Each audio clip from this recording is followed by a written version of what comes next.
So I also welcome Mr. Amit Singhi, Director Research from IBM India. In fact, IBM is a pioneer in this technology, and not many companies have the technology available currently in quantum computing, and we are lucky to partner with them. And in fact, today we are lucky to have them here with us. Next, I would invite on stage Dr. Vijayawada from LTI Mindtree, who is an expert in quantum research. We request him to grace the occasion and enlighten us with the subject matter. I would also request Pradyumna, Secretary to Chief Minister, Government of Andhra Pradesh, again, who is spearheading the efforts towards getting the work on the quantum valley started in the Amravati. So I welcome all of you to the occasion. I also welcome all the members of the press. Press మిత్రులందరికీ కూడా నమస్కారం.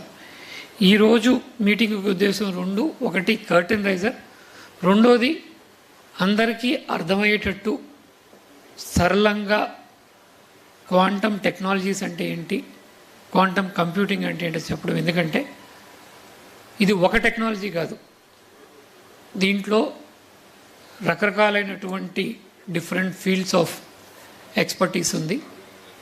అది మనం ఈరోజు అర్థం చేసుకుంటాం.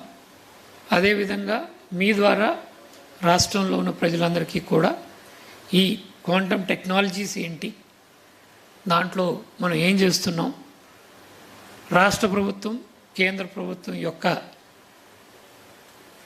ఉద్దేశం ఏంటి, ఏ విధంగా దీన్ని ముందుకు తీసుకెళ్లాలనుకుంటున్నారనేది మీ ద్వారా ప్రజలందరికీ చేర్చాలనేటువంటి ఉద్దేశంతో ఈరోజు ఇక్కడ press conference cum curtain raiser ఏర్పాటు చేయడం జరిగింది.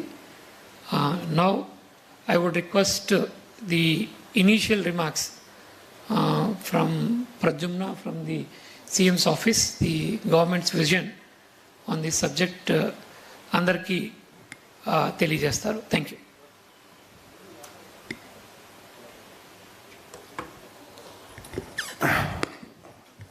అందరికీ నమస్కారం అండి.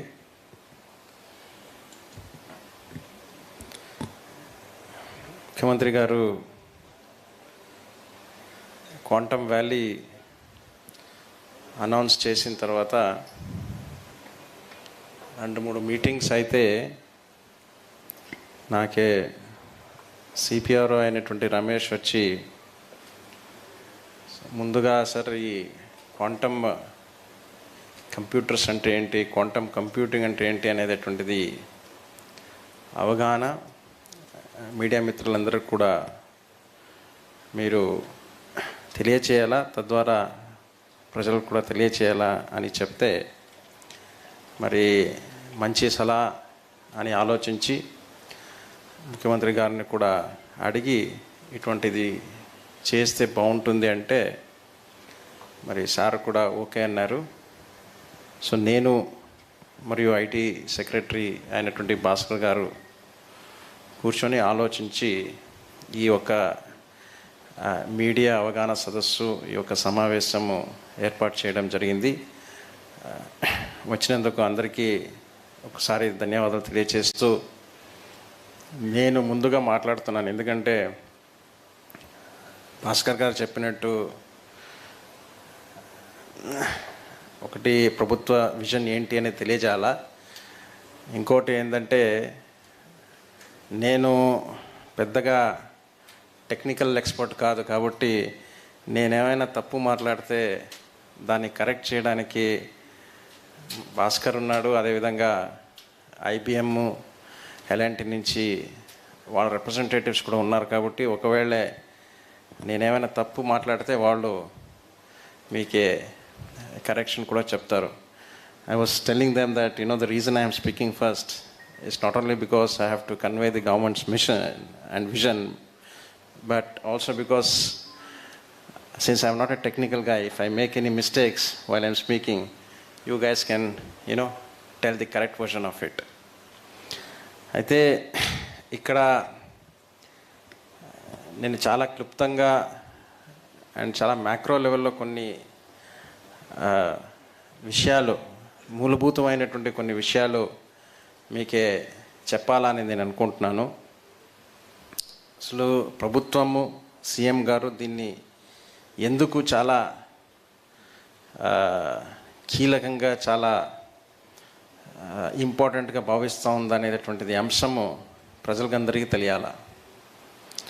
ఈ క్వాంటమ్ కంప్యూటర్స్ అంటే, క్వాంటమ్ కంప్యూటింగ్ అంటే ఏంటి అనేటటువంటిది ఆలోచిస్తే ఏ విధంగా చెప్పాలా అనేటటువంటిది, అంటే టెక్నికల్, నాన్ టెక్నికల్, సామాన్యులకి ఏ విధంగా చెప్పాలని ఆలోచిస్తే కొన్ని ఎగ్జాంపుల్స్ వస్తాయి. జనరల్గా చాలా చాలా చాలా ఫాస్ట్ కంప్యూటర్ అనేటటువంటిది అందరికీ అర్థమవుతుంది. ఎలా ఇది ఫాస్ట్ కంప్యూటర్ అవుతుంది అని ఆలోచిస్తే, for example, you not able to understand, right? Please. So suppose me suit case ఉంది. ఈ సూట్ కేసులో మీకే ఒక లాక్ సిస్టమ్ ఉంది. ఒక పాస్వర్డ్ ఇస్తారు, 3 డిజిట్. ఈ 3 డిజిట్ మీరు 001 1 2 3 4 5 6 మీరు అలా పెట్టుకుంటారు. అది పెడితే మీ సూట్ కేసు ఓపెన్ అవుతుంది. కరెక్ట్ కదా? ఈ మీ పాస్వర్డ్ నాకు తెలియదు. నేను కనిపెట్టాలా మీ పాస్వర్డ్ అంటే నేనేం చేయాలా చెప్పండి? అన్ని 3 డిజిట్లో ఎన్ని ఆప్షన్స్ వస్తాయో అన్ని ఆప్షన్స్ కూడా నేను చెక్ చేయాలా. ఎన్ని ఆప్షన్స్ వస్తాయి? 000 అనేది ఒక ఆప్షన్, 001 002 003 004, అదైనాక మళ్ళీ 011 012 013. ఈ అన్ని ఆప్షన్స్ నేను ఒకటొకటి చెక్ చేసుకుంటూ ఏ ఆప్షన్ను నొక్కినప్పుడు మీ సూట్ కేసు ఓపెన్ అవుతుందా, ఆ ఆప్షన్ కరెక్ట్ ఆప్షన్ నాకు తెలుస్తుంది. కరెక్టా? ఇది ప్రస్తుతము మన దగ్గర ఉన్నటువంటి క్లాసికల్ కంప్యూటర్స్ చేసే విధానం. కంప్యూటర్స్ చెస్ గేమ్ ఆడితే ఎట్లా ఆడతాయంటే, మీరు చెస్ ఆడతారు కదా, ఎంతమంది చెస్ ఆడతారు? మీలో ఎంతమంది చెస్ ఆడతారు? మీరు ఏ మూవ్ చేయాలని మీకు ఇమ్మీడియట్ తెలిసిపోతుంది. అయితే కంప్యూటర్ ఏంటంటే అన్ని మూవ్స్, సంబంధం లేని మూవ్స్ కూడా ఒకసారి వెళ్ళి చూస్తుంది. ఇది ఈ మూవ్ అన్నిటికంటే ఏది బెటర్ మూవ్ అని చేస్తుంది. సో ఇందాక సూట్ కేస్ ఎగ్జాంపుల్ తీసుకుంటే, ప్రతి ఒక్క కాంబినేషన్ని ట్రై చేసి ఏదో ఒక కాంబినేషన్ కరెక్ట్ అయినాక ఏ కాంబినేషన్ సూట్ కేస్ ఓపెన్ అవుతుందో అది పాస్వర్డ్ అనేది క్రాక్ అవుతుంది. ఇది ఈరోజు మన దగ్గర ఉన్నటువంటి కంప్యూటర్స్ చేసే పని. మనం కూడా చేయవచ్చు. ఏ పాస్వర్డ్ అయినా మనం క్రాక్ చేయవచ్చు. సమస్య ఏంటి? టైం. అంతే.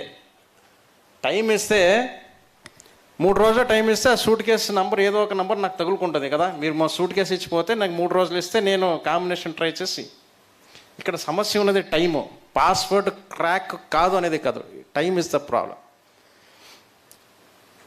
మీరు ఆలోచించండి. ఇదే పని ఒక 10 మంది చేస్తే ఎలా ఉంటుంది? అదే 10 మంది చేస్తే ఏమవుతుంది? ఇంకా తొందరగా పని అవుతుంది. అదే 100 మంది చేస్తే ఇంకా తొందరగా పని అవుతుంది. అదే 1000 మంది చేస్తే ఆ పాస్వర్డ్ ఇంకా తొందరగా క్రాక్ అవుతుంది. అయినా కూడా 1000 మంది మీరు పెట్టినా కూడా వాళ్ళు కూడా ఇంకా ప్రస్తుతం ఉన్నటువంటి క్లాసికల్ కంప్యూటర్ విధానాలన్నీ చేస్తూ ఉంటారు. ఎందుకంటే ఆ 1000 మందికి ఏం తెలియదు అంటే, వాడు ఏ కాంబినేషన్ ట్రై చేస్తున్నాడు, నేనే కాంబినేషన్ ట్రై చేస్తున్నాను, అవతల వాడు ఇంకోటి ఏ కాంబినేషన్ ట్రై చేస్తున్నాడు అని తెలియదు. కానీ క్వాంటమ్ కంప్యూటింగ్లో ఏంటంటే, ఈ 1000 మంది ఒకేసారి కూర్చొని ప్రతి ఒక్కడు కూడా ఏ పాస్వర్డ్ నొక్కుతున్నాడు అనేటటువంటి ట్రై చేస్తున్నాడు అంటే ప్రతి ఒక్కరికి తెలుస్తుంది. సో 1000 మంది లేదా 10,000 మంది ఒకేసారి ట్రై చేసినప్పుడు ఎంత ఫాస్ట్గా పాస్వర్డ్ మనం క్రాక్ చేయవచ్చు? అది క్వాంటమ్ కంప్యూటింగ్ చేసే ఒక విధానం. మనం చిన్నప్పుడు చూసాము, ఈ మీ పేపర్స్లో వస్తుంటాయి ఇప్పుడు కూడా. ఏంటంటే ఒక చిన్న కార్టూన్ ఉంటుంది, చిన్న పిల్లవాడు మేజ్ అంటారు, మేజ్ ఇంగ్లీష్లో మేజ్ అంటారు, తెలుగులో ఏమంటారు దానికి అంటే, వాడు ఈ పాయింట్ నుంచి ఈ పాయింట్కి వెళ్ళాలా, వాడు దారిని వెతుక్కుంటూ వెళ్ళాలా. వాడికి 5 ఆప్షన్స్ ఉంటాయి. 5 ఆప్షన్లో ఎంట్రీ పాయింట్ నుంచి ఎగ్జిట్ పాయింట్ వెళ్ళడానికి ఒకే ఆప్షన్ ఉంటుంది. చూసారు, ఈ ఆట ఆడి ఉంటాం కదా చిన్నప్పుడు. దీనికి మేజ్, ఇంగ్లీష్లో మేజ్ అంటారు, తెలుగులో ఏమంటారు తెలియదు అని. పజల్లో. సో మనం ఏం చేస్తాము, ఫస్ట్ ఒక దారి చూసుకుంటాము, అక్కడ దాకా వెళ్ళి ఆగుతాము, ఇది కరెక్ట్ కాదరా బాబు, నెక్స్ట్ నెక్స్ట్ నెక్స్ట్ అంటే ఒకటి తర్వాత ఒకటి వెళ్తాం. కానీ అన్నీ ఒకేసారి ట్రై చేసినప్పుడు ఎవరికో ఒకరికి ఫస్ట్ టైమే తగులుకుంటుంది కదా. సో ఇది ప్యారలల్ ప్రాసెసింగ్. సో ఇది క్వాంటమ్ కంప్యూటర్స్ చేసే ఒక విధానం. అంటే ఎట్లా చెప్తారంటే, స్పీడు, రకరకాల స్పీడు. ఆ రోజు క్యాబినెట్లో ఇది విషయం వచ్చినప్పుడు 40 times మోర్ స్పీడ్ అని కూడా చెప్పడం జరిగింది. కానీ అది ఆల్గారిథమ్స్ పైన డిపెండ్ అయి ఉంటుంది. సో జనరల్గా ఏంటంటే ఏమంటున్నారంటే n² అండ్ √n అంటే ఏంది? n² అంటే ఏంటి? సపోజ్ 12, ఇప్పుడు 4 × 4, 4² అంటే ఎంత అవుతుంది? 4² అంటే 16, √4 అంటే 2. సో దిస్ ఇస్ అలాగే 12² అంటే, లేదంటే 16² అంటే ఎంత అవుతుంది? 256. So speed of normal computer is 16² అనుకుంటే, 256 అనుకుంటే, speed of quantum computer will be √16 అంటే 4. అంటే ఎంత పెద్ద ఆపరేషన్ ఉంటే అంత డిఫరెన్స్ ఇంకా పెరుగుతుంది. సో ఇది డిఫరెన్స్. అంటే చాలా సింపుల్గా చెప్పాలంటే, చాలా స్పీడ్గా ఒక పని చేస్తుంది. కొన్ని సంవత్సరాలు తీసుకునే ఒక యాక్టివిటీని, ఒక ప్రాసెసింగ్ని కొన్ని క్షణాల్లోనే చేయగలిగే కెపాసిటీ ఈ క్వాంటమ్ కంప్యూటర్స్కి ఉంటాయి. అయితే ఇది ఇప్పుడే ఎందుకు ఇంపార్టెంట్ అంటే, దీని గురించి ఆల్రెడీ 30-40 సంవత్సరాల నుంచి రీసెర్చ్ జరిగి, ఇప్పుడు క్వాంటమ్ కంప్యూటర్స్ ఆల్రెడీ తయారవుతున్నాయి. ఇప్పుడు IBM వాళ్ళు తయారు చేశారు, గూగుల్ వాళ్ళు తయారు చేశారు, ఇప్పుడు మైక్రోసాఫ్ట్ వాళ్ళు కూడా తయారు చేస్తూ ఉన్నారు. ఇప్పుడు సమస్య ఏంటంటే, ఈ టెక్నాలజీ అనేది చాలా త్వరలో ఇది విస్తృతంగా స్ప్రెడ్ అయ్యే ఒక అవకాశం ఉంది.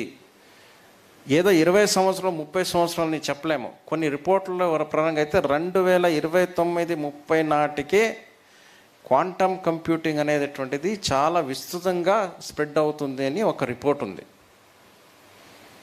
ఎందులో ఇప్పుడు ఫర్ ఎగ్జాంపుల్, నేను ఇందాక పాస్వర్డ్ ఎగ్జాంపుల్ ఎందుకు చెప్పానంటే,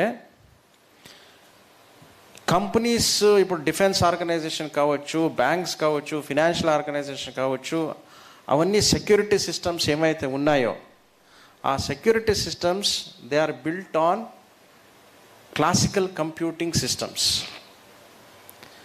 ఎప్పుడైతే ఈ పాస్వర్డ్ లాగానే అక్కడ ఉన్న పాస్వర్డ్, అక్కడ ఉన్న సెక్యూరిటీ అంతా కూడా మనం ఇందాక చెప్పింటే normal security built on classical computing.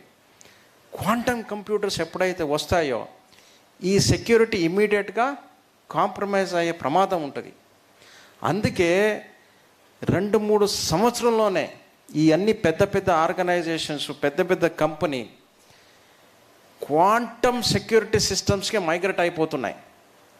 దానికి క్వాంటమ్ క్రిప్టోగ్రఫీ అంటారు. అంటే ఒక పవర్ఫుల్ కంప్యూటర్ పాస్వర్డ్ క్రాక్ చేయగలుగుతుందంటే, అంతకంటే క్లిష్టంగా నేను పాస్వర్డ్ని పెట్టి సెక్యూర్ చేయాల్సినటువంటి అవసరం ఉంది. సో క్వాంటమ్ కంప్యూటర్స్ వస్తుందంటే ముందుగా ఆ సిస్టమ్స్ అన్నీ కూడా I should secure my self through quantum computers.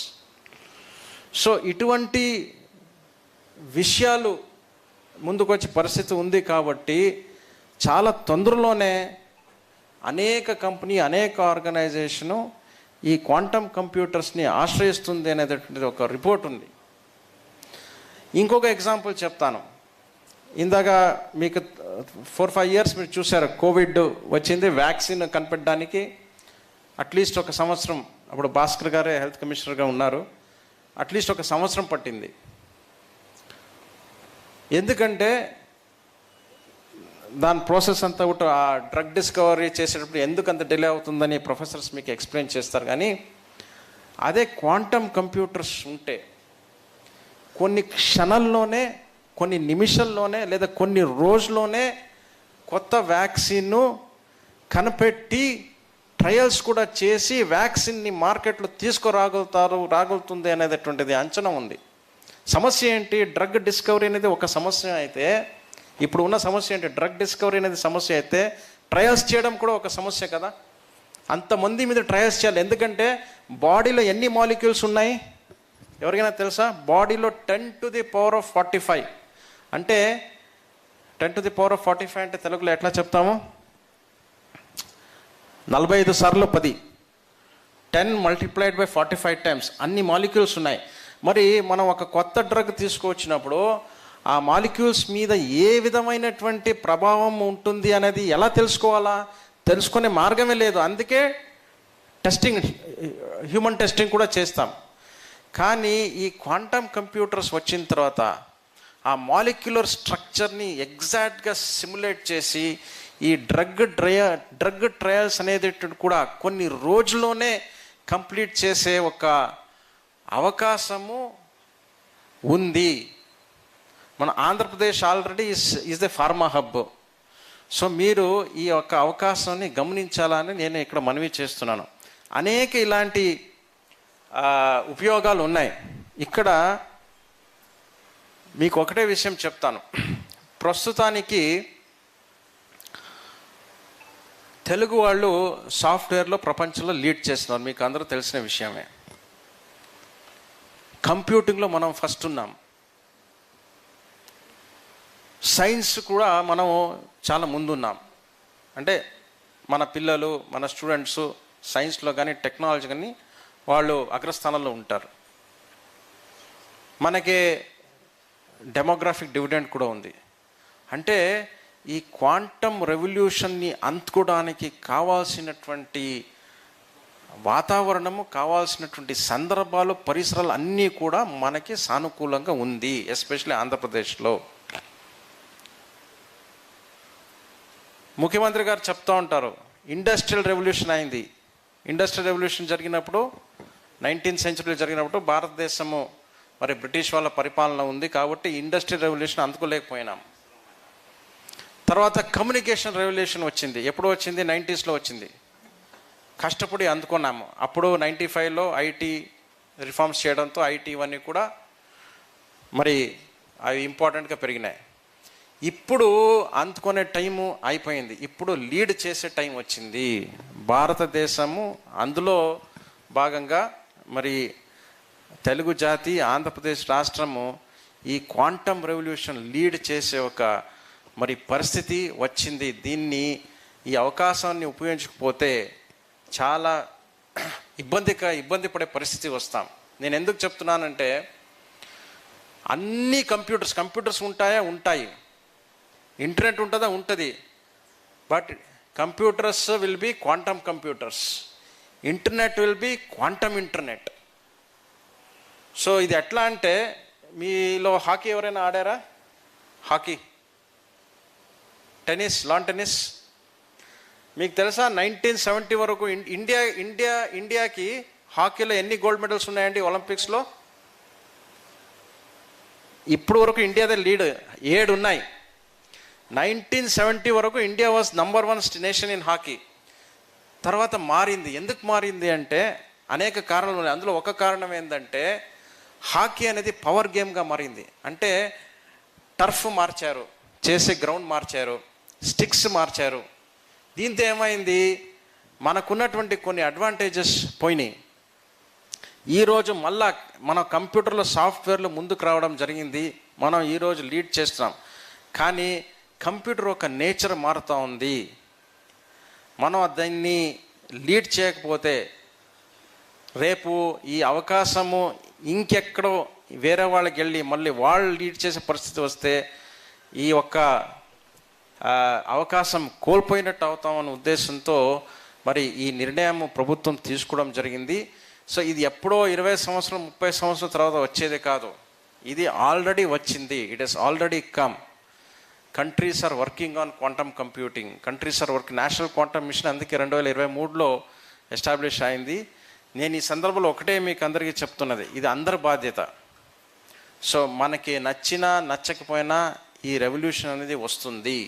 ఇది ఆల్రెడీ ఇట్ హస్ స్టార్టెడ్. మనం ప్రిపేర్ అయితే మనం లీడ్ చేసే అవకాశం ఉంటుంది.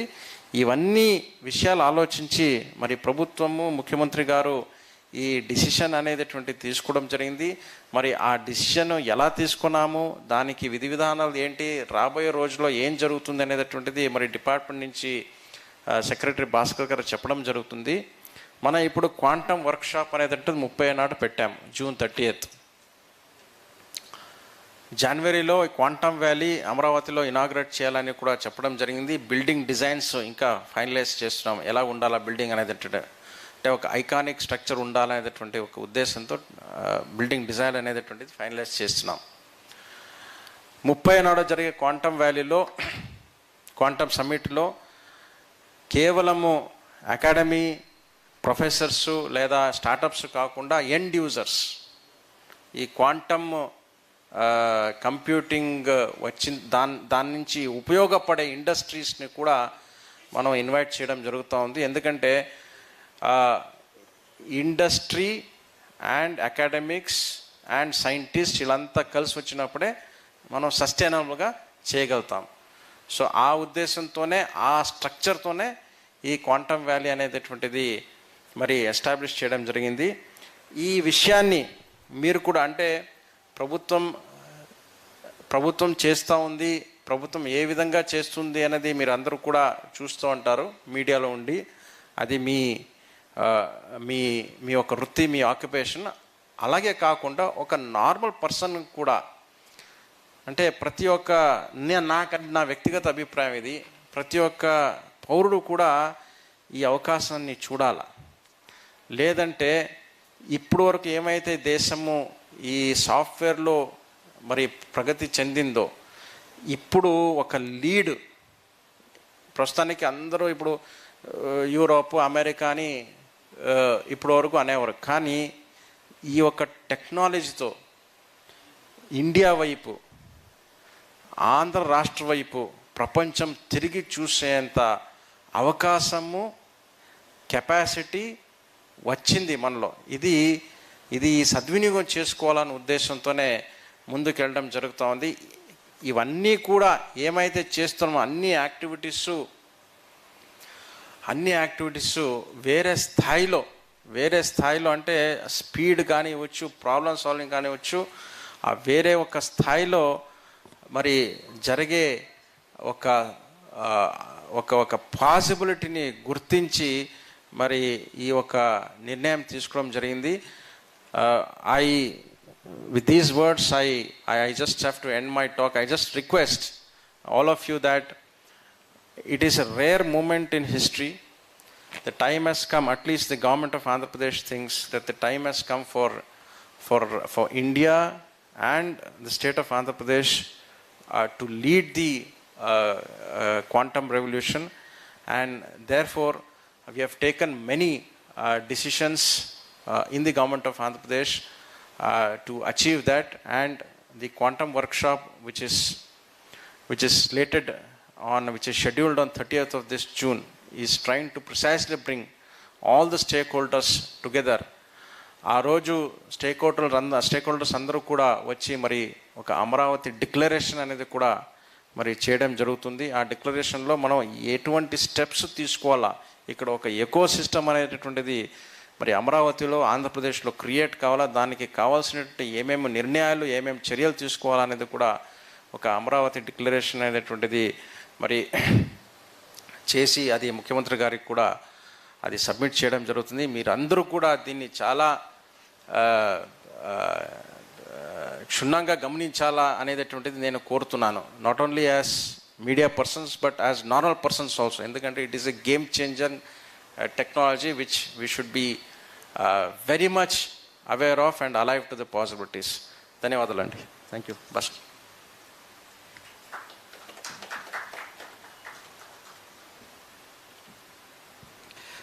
Thank you, Pradyumna. Now we'll have a brief presentation and a small talk on the subject at hand.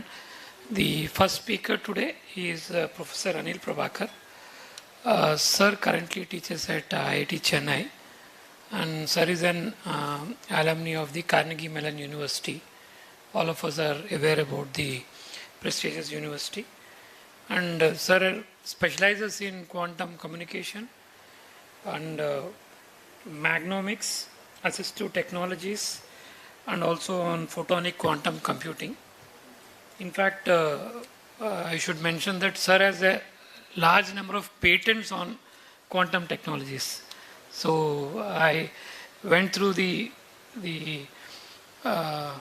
your profile, sir. I think at last count, I think you have some 12 to 13 patents on the quantum technologies. So sir is an expert on, sir teaches at IIT Chennai on the subject which we are trying to understand today. Sir is one of the foremost expert on the area. I would request sir to please enlighten us on the subject to the gathering here. Thank you, sir. Yeah, you can connect. Somebody can connect.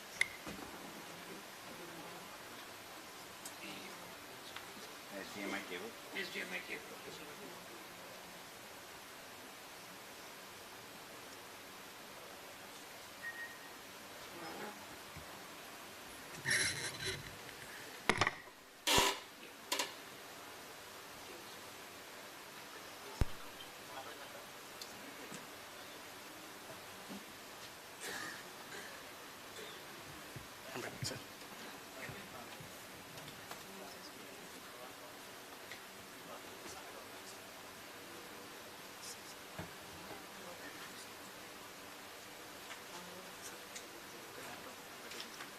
Keep it there. Change it. We have a changer.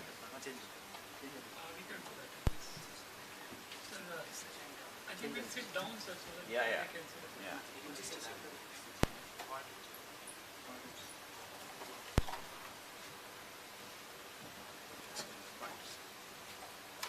Forward and back.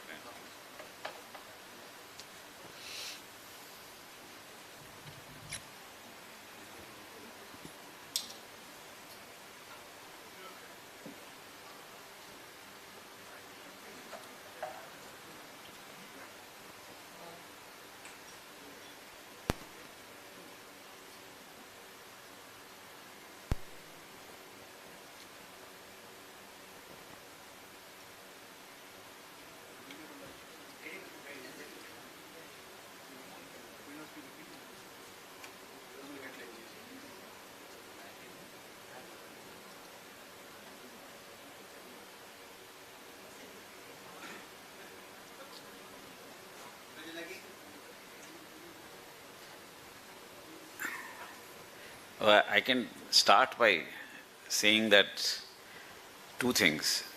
When I was coming here, the first question was, do I speak Telugu? And I answered, I can speak Telugu, but nobody will understand it. So my mastery over Telugu is very limited to the few years I spent in Hyderabad. The second thing I thought was very well described were these examples of what a quantum computer does. With a small change. So this idea of a maze, a puzzle that takes you from a starting point to an ending point, and having many different ways of doing that is a very nice example. And it tells you that if you can search in parallel it is easy to do. In parallel means I search on one computer, I search this path, on another computer I search this path, and so on. But a quantum computer is not a parallel computer. And I was visiting a company in Bangalore, Mercedes-Benz, and they had a very nice idea. They said that when you wanted to travel faster, you did not use more horses, you invented the car. The car is different from using more horses or faster horses. When you want to travel from Vijayawada to America, you cannot use more ships. You need to invent the plane. So, the quantum computer is different from the classical computer. It is not a faster computer. It is a different computer. And I think that is very critical, and these examples are good examples. You can build as many fast ships as you want, but it will still take you a lot of time to go from Vijayawada to America. If you build a plane, you can do better. If you want to go to the moon, you build a rocket ship. No plane is going to take you to the moon. Like that, there are problems that we want to solve that we cannot do on a classical computer. And we need a different computer for that, and that is why the quantum computer is something that we are interested in. Right? The other thing that they mentioned was these passwords. And I like the example of a suitcase with 3 digits, 4 digits, 10 digits.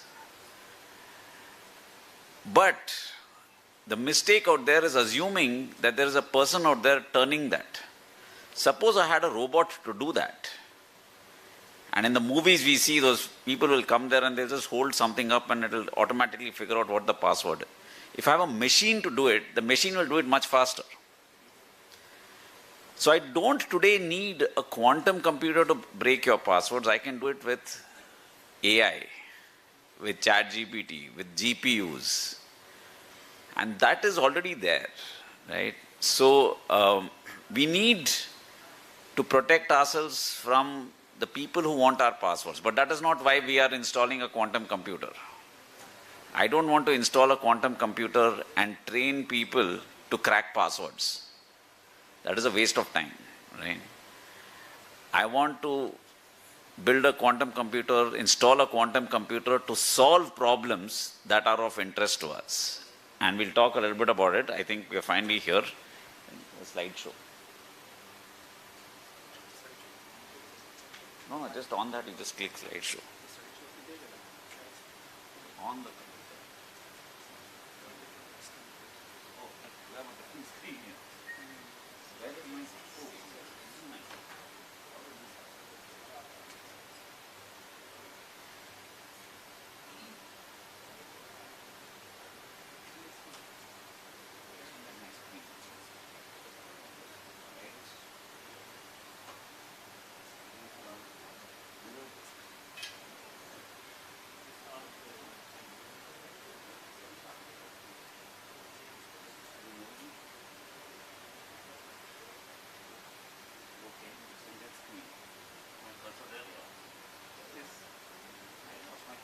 Yes, sir. The screen is extended. I got it.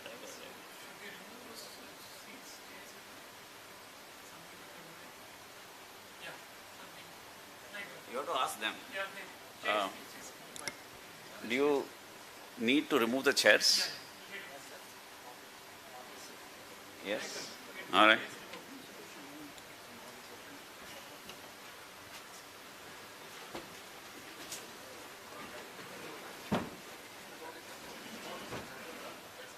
Yeah, that's good. That's good. I think they think it's okay. All right. So I represent many institutions. I'm here as advisor for TCS. I'm a faculty at IIT Madras. I'm also the project director for one of the hubs of the National Quantum Mission. And I'm the lead investigator of the Center for Quantum Information, Communication and Computing. Right? So I wear many hats. I'll give you a little brief. The National Quantum Mission has 4 hubs. IIT Madras is one of them, IIT Bombay is one, IIT Delhi is one, and the 4th one is at IISc in Bangalore. Now these hubs work with other institutions. So we have 15 technical groups and 42 member institutions. And there are 4 verticals on quantum communication, quantum computing, quantum sensing, and quantum materials. The communication hub is co-chaired by the Center for Development of Telematics, CDOT, in Delhi. The computing one is in Bangalore. Sensing and metrology is done by Bombay, and materials and devices is done at Delhi. Right? The idea is it is pan-India. You can see that there are institutions. If you look closely, you will see IIT Tirupati out there. You will see IIT Hyderabad out there, University of Hyderabad. Right? So in the AP and Telangana region, we have a few institutions. And of course, we are also all the way to the northeast. You will see IIT Guwahati out there, and you will see IIT Jammu also. So we have covered most of the country. The idea is anybody who wants to work with us can work through one of these institutions, and we are all forming a big collaboration. This is the picture I use to explain quantum computing. It's not very accurate, but it's okay. Every time you throw a stone in a lake, you will see ripples. And the more stones you throw, the more ripples, and the ripples talk to each other. Right? And the way they start talking to each other, you will see that if you have n stones and n is 64, you will get 10 to the power 19 conversations happening between the ripples. Right? What is 10 to the power 19? I'll tell you, it's hard to imagine. 10 to the power 2 is 100. 10 to the power 3 is 1000. 10 to the power 4 is 10,000. 10 to the power 5 is 1 lakh. 10 to the power 7 is 1 crore. 10 to the power 19 is, 10 to the power 14 is 1 crore, 1 crore. Right? Those many zeros. So 10 to the power 19 is, I think, 1 lakh, 1 crore, 1 crore. Right? That's a very large number. And that is what will happen if you have 64 qubit quantum computer. What we don't always tell you is that when we do this math, we are assuming that they're all talking to each other. We are assuming there's no noise. On a computer, today, there is a lot of noise. And so, you don't really see this advantage. All right. A lot of what people will talk to you about is this bottom layer, what is called the physical processor. So when you say today's computer, you have a CPU. Inside the computer, you have a CPU. Or if you want parallel computer, you have a GPU. For a quantum computer at the bottom, we call it a QPU, right? Quantum processing unit. Above that, there are the classical computing. There is an instruction set, there is logical processor, and there are algorithms. All that is classical. Many people will think that if you have the bottom layer, you have a quantum computer, but that is not true. If you have the bottom layer, you have stones that you're throwing in the lake. Somebody has to use that to compute, to do some math, to solve a problem. Right? So there is work on all those layers that needs to be done. I put this up to tell you that there are lots of options. What we are talking about in quantum technologies are many of them in the National Quantum Mission. We have the superconducting ones from IBM. We have the photonic ones. The startup in Bangalore trying that. There are atomic ones that are being built in the National Quantum Mission, trapped ions, silicon quantum dots. Each of these is a different quantum computer. So, going back to the analogy of stones in the lake, they are different lakes. Some lakes are small, some lakes are big. Some stones are small, some stones are big. Some stones are not stones, they're pieces of wood. So all of them are different ways of doing the same calculation. And IBM's probably the one that is the leader with more than 1,000 qubits or stones. Right?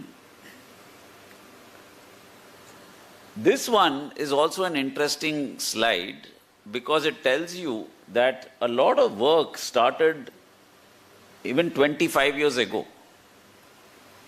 It's not that it started after COVID. It started 25 years ago. It has taken 25 years to come. By about 10 years ago, IBM had already got 5 qubits, right? And now in 2024 and 2025, we are talking of 1,000 qubits, right?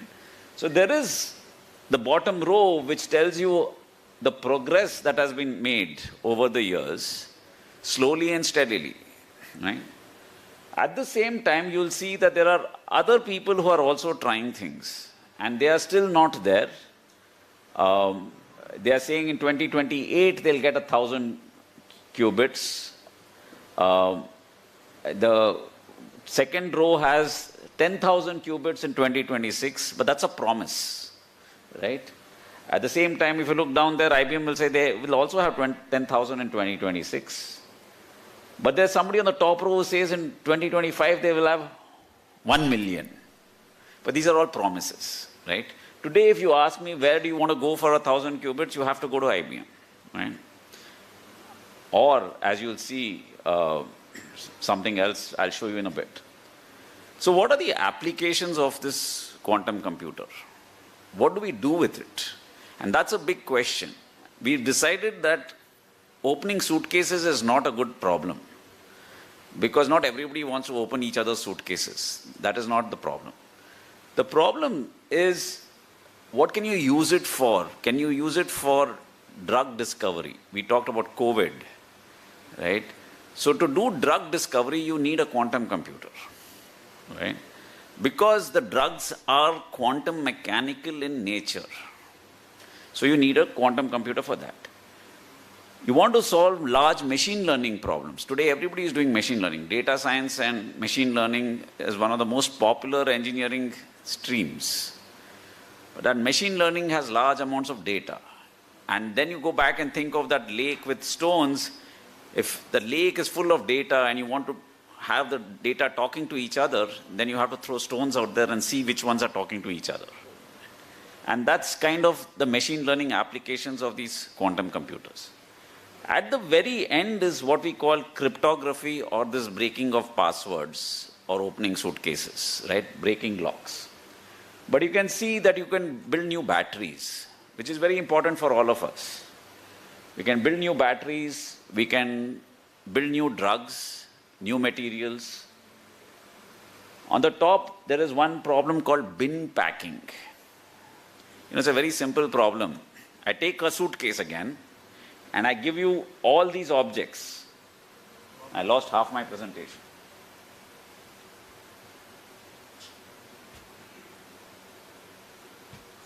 HDMI. What happened? You turned it. Oh, the power went off in half. Okay. Oh, the power went off in half. I can see it here. All right. Let me talk to you about bin packing. Take a suitcase. Take all these objects and ask, I have to put all of this into the suitcase. How hard or easy is it to do? Right? And what happens is, as the suitcase becomes larger and the number of objects become more, it becomes very, very, very hard. Where do we use this? We use it while designing cars. How many suitcases can you put in the boot of the car? Okay. We use it when loading ships. Where should we load the ship? Where should we load the aircraft? Right? So all of these, cargo delivery is one of them. The second one was route optimization. Everybody uses Zomato, Swiggy. Should the Zomato, Swiggy guy come to your house first or go to his house first? That is the question. And that can be solved very quickly on a quantum computer. Right? So those are the sort of questions that we are trying to look at and encourage people to look at, to say that let us use the quantum computer for things that will affect your life and my life more than the quantum cryptography. Right? So proteins, all our bodies are made of proteins. We all know what proteins are, right? They're something we eat. It's there in beans, right? It's there in meat. How does proteins fold? They solved it, right? As an optimization problem on a computer called an ion trap computer, right? So this is like last week's news, right? So every day there is a new news and new record, right? The answer on how we use a quantum computer is that we don't use it by itself. You are not going to use a quantum computer instead of your laptop. You are not going to use a quantum computer to surf the internet, right? You're going to use a quantum computer along with other computers in what is called hybrid computing. So the regular computer will do 2 plus 2 is equal to 4, and the quantum computer will do 1 lakh, 1 crore plus 3 lakh, 1 crore type of problems, right? So the large problems will go to the quantum computer, the small problems will go to the regular computer. And that is what we call hybrid computing, right? And there are many use cases. You'll see out here there is something called image processing, where you try to understand why a pipe has rust. We look at time series forecasting, where we understand how the stock market works. Drug discovery we spoke about, and the last one is cyber security. You'll see how cyber security is also important. Why is it important today? I will show you in a bit. But all of these are use cases that can work on a quantum computer. Right. So when do we use a quantum computer? And I think we had this conversation that 16 square is 256, 16 square root is 4. So difference between 4 and 256 is very large. So if you're looking at a search algorithm, we're no longer talking of 16, but the size of the problem is about 350. So when you go to a large problem, that is when the red curve takes less time than the blue curve. So you need a large enough problem. If you try to do a small problem, then the quantum computer is not useful, right? The second algorithm actually is called the factoring algorithm, which is to break passwords. So we won't spend too much time on that, right? Except to say this: how long does it take to break your password? And I always do this in any audience. So if you have an 8-character password, how many of you have 8-character passwords? I have only 6 characters. I do the minimum. 8-character password, which is a mix of upper and lower case, third column, is 1 week on a ChatGPT style computer. So, whereas if it is only lower case, it's 43 minutes. If it is numbers, upper and lower case, it's 1 month on a ChatGPT computer. If it is numbers, upper and lower case, letters and symbols, it's 3 months on a ChatGPT computer. And the computers are getting better. Those are classical computers. I don't have to wait for a quantum computer to crack your password. I will do it with the classical computer. And I think that is important, right? And what will happen when you have a quantum computer is that 3 months will become 3 days, 3 hours, or 3 minutes. Who has the computer today? our competition to the north. This is yesterday's news, 1,000 qubits, right? Will they tell us that they can crack our password? They won't tell us. Because if I can open your suitcase, why will I tell you? I will let you put all your gold in the suitcase and then open it and take the gold. I will not tell you that I can open it because then you'll change the number, right? So this is, as of yesterday, is what they've announced, right? To protect you against that, the government, the national government has also set up a quantum communications hub, which will protect you from someone trying to steal your passwords. And there is a project called Kila that is going to connect Delhi to Bangalore and run a test bed from Chennai to Bangalore. There is a project run by ISRO to set up satellites to exchange passwords. There is something called post-quantum cryptography that can help protect passwords even before Kila and satellites are up. There is another project called QPRAN that everywhere on the Kila where the white dots are, they're going to put something called a quantum repeater. So these projects are what I call the shield. You know, if you look at Bahubali, there are two people, right? There is someone who attacks and there's someone who defends. The attacker has a sword. The person who defends has a shield. This is the shield. The previous one was a sword, right? This is the sword. Someone is trying to attack you. This is the shield, right? Now you can also have your own sword, but that is a different conversation, right? So finally, I will leave it with this picture. We started off with the National Quantum Mission, and now we've got Amravati Quantum Valley also coming up. And the idea is that the Amravati Quantum Valley will give access to IBM Q to both academia and industry. And this entire collaboration is going to benefit. I mean, this collaboration is all academia, but there are industries that are also going to come on board, and they are all going to benefit from having access to this machine in Amravati. All right, so let me stop here, and if there are questions, I can take them. At the end? All right. Okay. Thank you very much.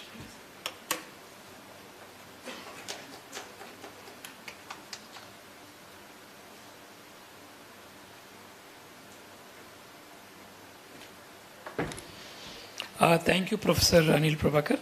Now we have another eminent expert in the area.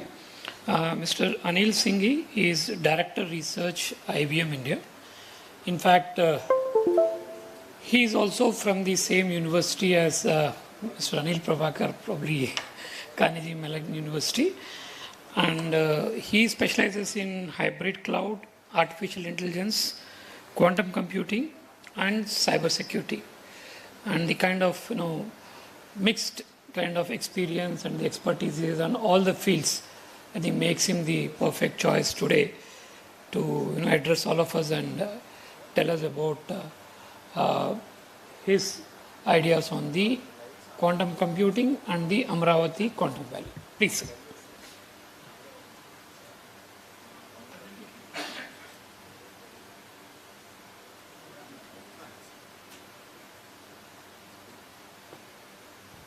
Okay. Good afternoon, everyone. Many thanks to Secretary Bhaskar Garu and Secretary Pradyumna Garu. They've been moving with a lot of speed to execute this vision of Honorable Chief Minister. It's very exciting for us. And Professor Prabhakar gave a very good introduction to what quantum can do and what it cannot do, which is perfect because what I was going to talk about is how useful is quantum becoming, right? Is now the right time to get into it? And also show you a sneak preview of the computer that's actually going to be installed here and what the future looks like. So our focus in IBM is to bring useful quantum computing to the world, right? So useful is a very important word, right? We have moved beyond, I think 10 years ago, we moved beyond showcasing whether quantum chips can be made or what is a quantum chip. And really we are focused for the last 10 years on usefulness. Okay, I think it's back. So just to have a mental model, if you look at all the problems that computers solve today, right, they do a lot of simulations, all the way from nuclear simulations. They also do normal things like web browsing, Microsoft Word. So all of these you can put in this easy problem bucket, right, that can be solved today. But then there are some hard problems that they cannot solve. And Anil spoke about some of them, and that is what quantum computing can unlock.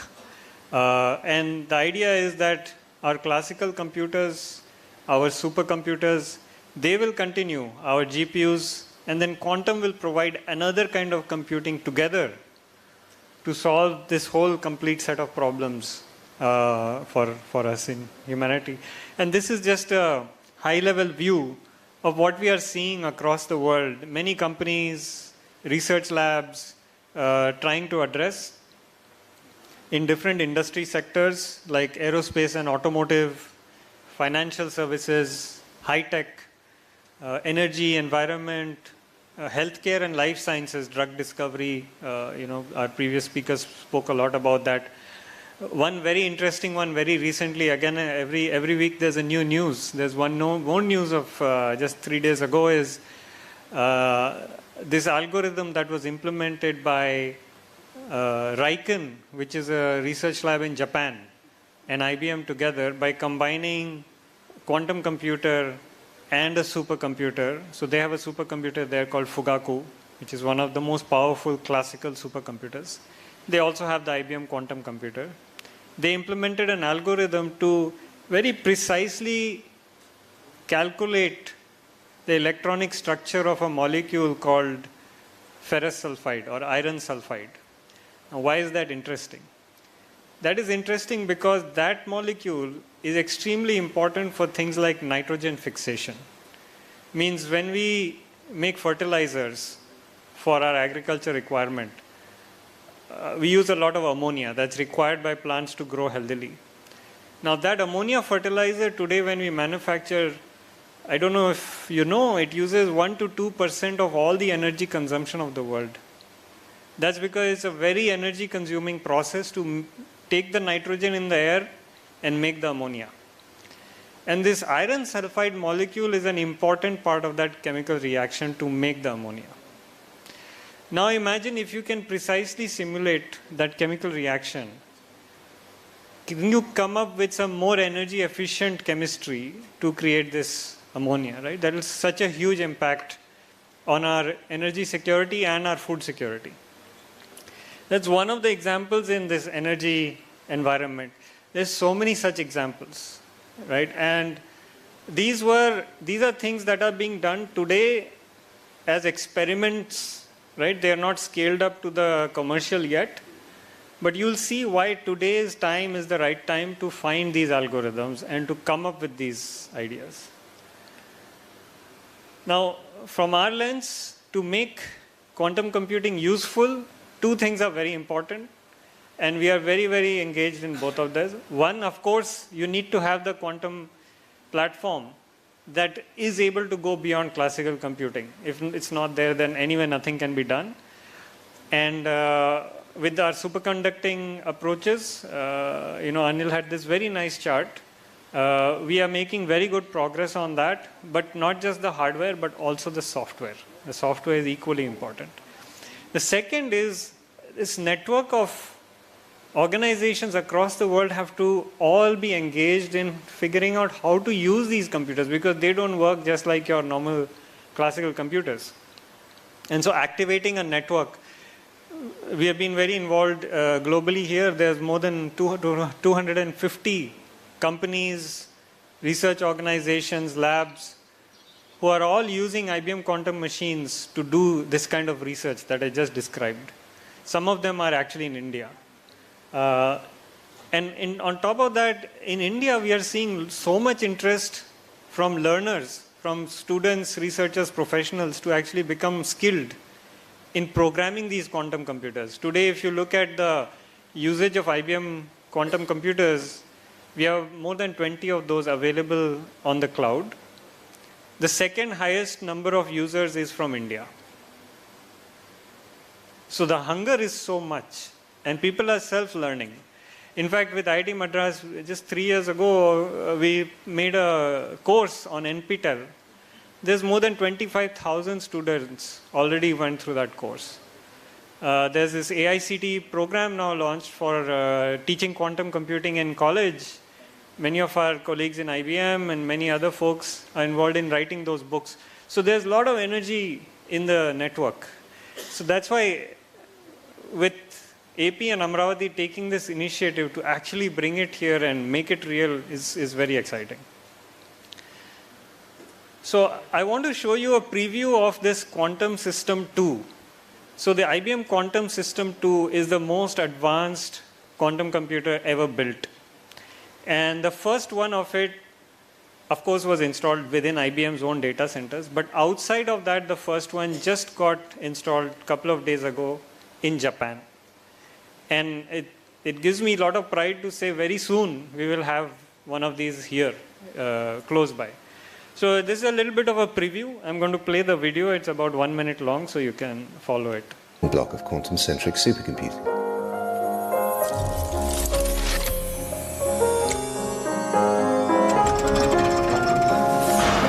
Quantum System 2 isn't just a standalone system. It was designed to be extensible, supporting up to 4,158 qubits with additional control racks added.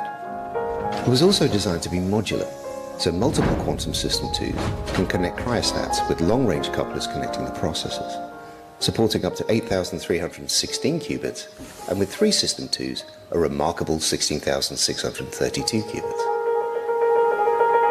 In a data center environment, classical or AI racks can be swapped out to extend the computational capacity of the system.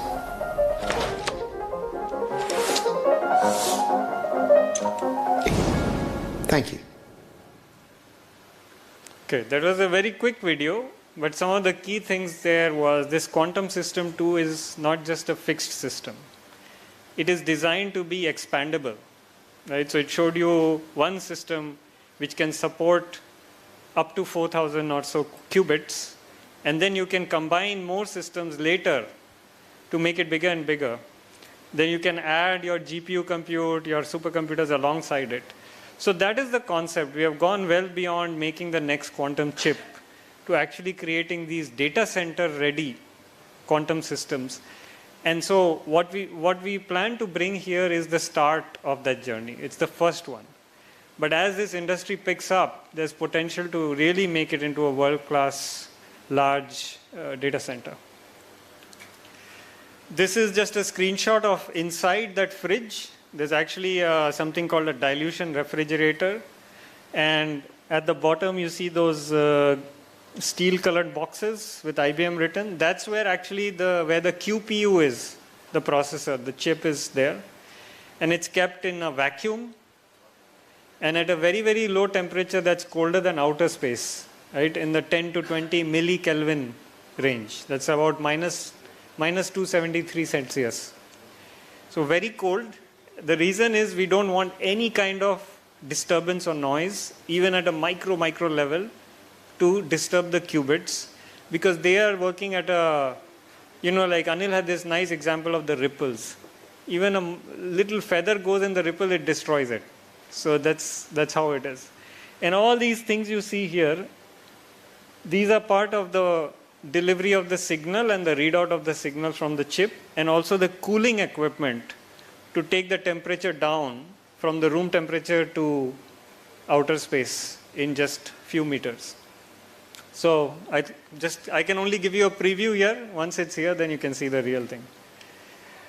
Now, I want to talk about why today? Why is today today as in this time important to get started with speed? Now this is a development roadmap IBM has. Year after year, we want to make bigger chips, better software, and get towards a point. And one very important date that we have announced as a promise is 2029. In 2029, we believe we will be able to build what's called a fault-tolerant quantum computer. Means it will not be disturbed by any noise. Today what happens is there is noise, so you can do some calculation, but then only for, say, half a millisecond or something, and then you cannot because the noise disturbs it. So that limits how much you can calculate. Once we can correct that error and make it fault tolerant, then it will really open up the gates, right? That will be like the beginning of the Gen AI moment, right? So that we think it is going to start in about 4 years from now. And while it looks just a little bit away, and we might say, okay, let's start doing the work when that computer is ready. Actually, some people think that way. We think that it will be too late to wait anymore. And the reason is a little bit in this picture. See, it's marking 3 eras of this quantum hardware.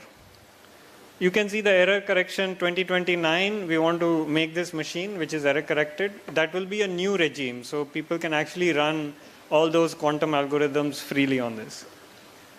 2023 was an important year because that was a year where IBM and UC Berkeley, University of California, Berkeley researchers got together and they ran a simulation on a quantum computer that could not be run on the fastest supercomputer in the world. So that means we reached a place which we call quantum utility. That means we proved that quantum computers can now do something that is outside the reach of classical computer. That something may not yet be very, very useful, but now we are in this middle range, right, between 23, 29, where the computers can do something that is beyond the reach of the supercomputer, but they're still noisy. They're not perfect. But this 5 years is critical where all this kind of research, like I talked about, the Japanese research is happening. And the early adopters who discover these algorithms and build that expertise and create the startups, from 2029, they are the ones who will lead the world. So that's why this is the perfect time.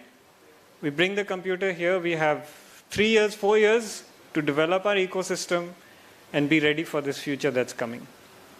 And in fact, if you look at some of the data from BCG here, for example, how many POCs are being done every year in the industry using quantum computers in these different industries, energy, logistics? Every year it's going up.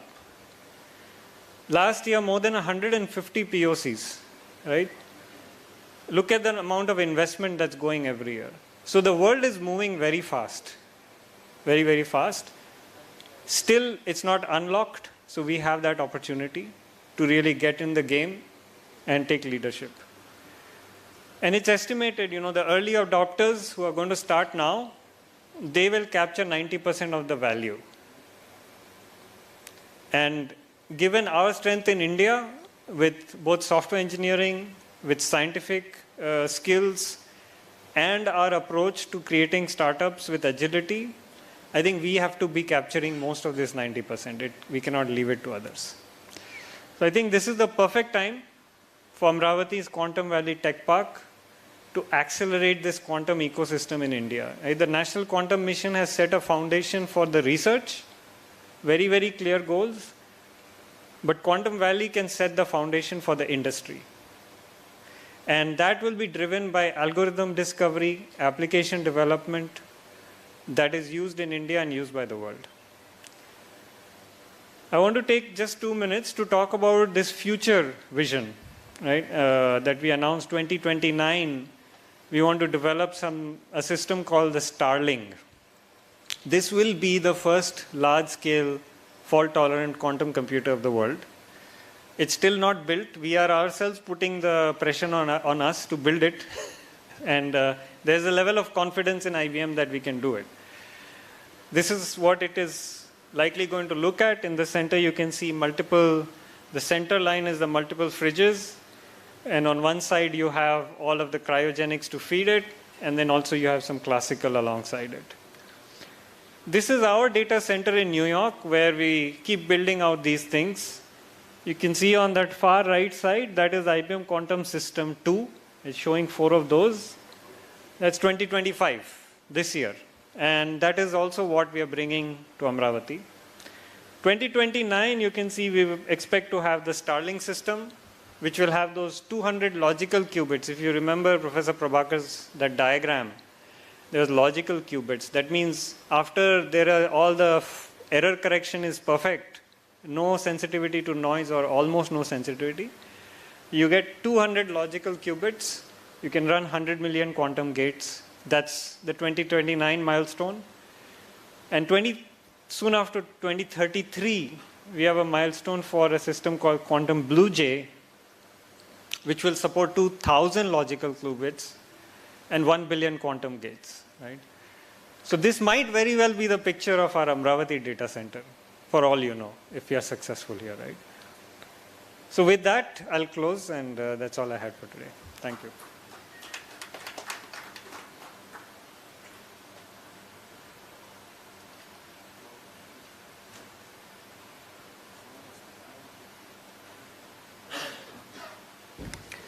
Thank you, Mr. Anil Singhji.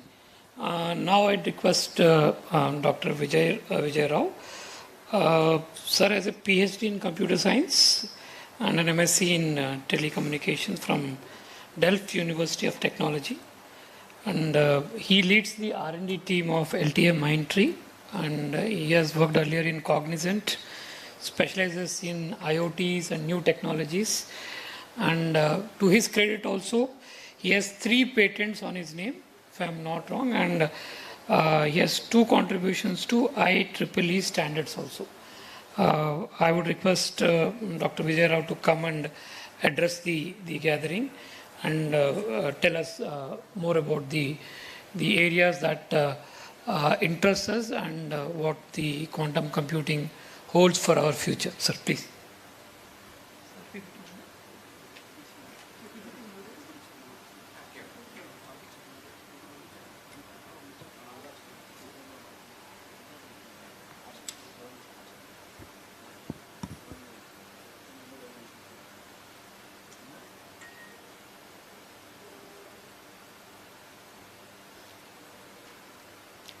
While they load, well, thank you for inviting me. It's an honor to talk here. My speakers earlier have really made my job easy. I think Anil has taken quite a few slides already and explained. So it makes me make my work a little less. And of course, Amit has explained very nice as to what the roadmap is, why quantum computing is so important. I also realize that I'm probably the one between you and your lunch, so I'll also keep it short. Yes. I'll try to focus more on the applications that Anil and Amit were talking about, and how can we make them more useful, or what are we trying to do to make them more useful, take it to the customers, or try to solve real-world problems. So I divide the talk into why quantum, which you've already heard about. Where can quantum bring value? You've seen some snippets. I'll try to go into a little more detail. And how can industry take this to solve some real-world problems? So this example, Anil spoke exactly as is. So if you want to go to a different dimension, right? So yeah, moving from place A to place B, you could use horses, carriages, then we went on to cars, F1 cars, but it really can't take you beyond a certain point. If you really want to go to a different dimension, you need a different device altogether. And going by the same analogy, initially we had very big computers, batch computers, now we have supercomputers, but they can also solve problems only to a certain extent.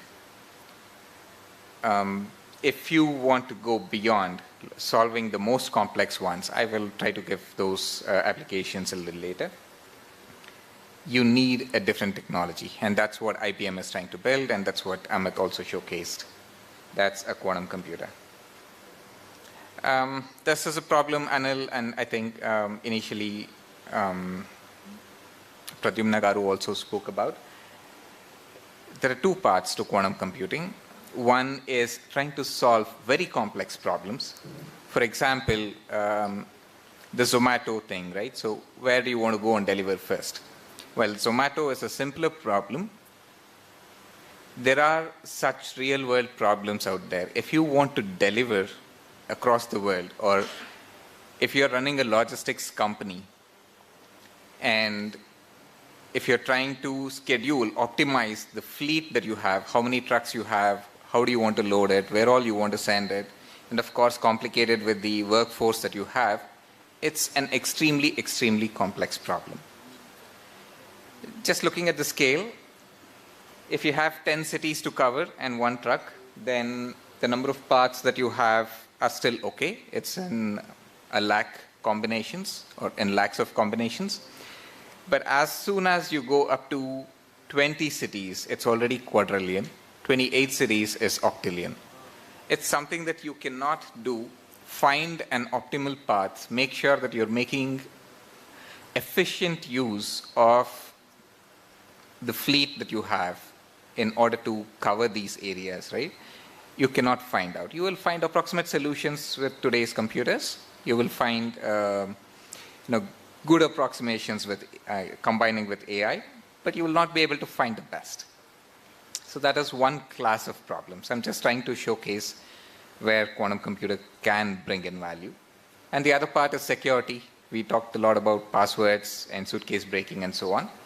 But essentially today's security, whatever we use as when we browse URLs, when we open a bank page, we use something called HTTPS. Government always wants us make sure that your browser shows you HTTPS, right? So those things are using very complex maths problems to make sure that the security is maintained. But quantum computers, and there are existing quantum algorithms, if somebody gets access to the data, they can break open this. They can actually log into your banks and do whatever transactions that they want to do. So that's where, yeah, it's a sort of a double-edged sword, right? So quantum computing can bring benefits on one hand. On the other hand, it can also create some security issues. We will need to work on both, and these are some of the use cases that we'll start. So the difference is, it's, we talked about a different dimension of computing. I'm not going to talk about the physics here. I'm just going to keep it very light. The idea is classical bits are only zeros and ones. In your phones, in your computers, everything is represented as zeros and ones, and you just work with them. But with quantum computers, there is something called superposition, where the bits can be in 0 and 1 at the same time. And that's why you can compute in multitude of states at the same time. So it makes that number of combinations that you test out for a certain problem is going to be exponential. And that gives the exponential sort of speed. Entanglement, of course, also comes into picture into quantum computing, but I'll leave that out because it's extremely complex physics. So where can this bring value? There are multiple domains. Anil touched upon a few, Amit also touched upon a few. Basically, we see that there are 4 major areas where quantum computing can be applied. Optimization, problems, quantum AI and ML. So earlier this year, Elon Musk talked about quantum AI, trying to use quantum computers to train better models, and that was a huge buzz, and still is a buzz this year. So those are one thing. That's the second application area. Third is simulations. They can be used to simulate climate changes, risk analysis in various domains. And finally is cryptography and security. So I'll try to go through several of these applications in different domains. In finance, optimization is mostly seeming very beneficial for portfolio optimization. Let's say you have about 1 crore of rupees and you want to make more money out of it by investing in different companies and shares, right? So when should you switch? What are the kind of strategies that you want to use in order to switch? That is extremely complex today. There are multiple dimensions and multiple problems that come in here. But if you want to compute things very quickly and identify what is the portfolio that you should go with, and based on some inputs, how do you want to change it in order to minimize the risk itself? So quantum computer can provide those kind of results for you almost very quickly. Nowadays, you may take a month to find out what the optimal portfolio is, but here you can do it in a matter of days to hours, which, of course, you can see the kind of benefits, right? I just talked about 1 crore of rupees, but you can think about in several hundred crores or thousands of crores for big banks. Fraud detection, a lot of frauds are happening. RBI Act keeps coming up. So can we automate these things? Of course, there is AI to detect these things, but with quantum AI coming into the picture, you can detect those corner cases which are not possible today. That's where the benefit is being pitched for quantum computing. Risk analysis, asset pricing, you can simulate and figure out what-if analysis and find out, what should you be doing if you want to optimize a certain parameter, like maybe mitigating the risks or maximizing your profits, etc. And finally, cryptography, security we talked about, somebody can break in and steal the data or make any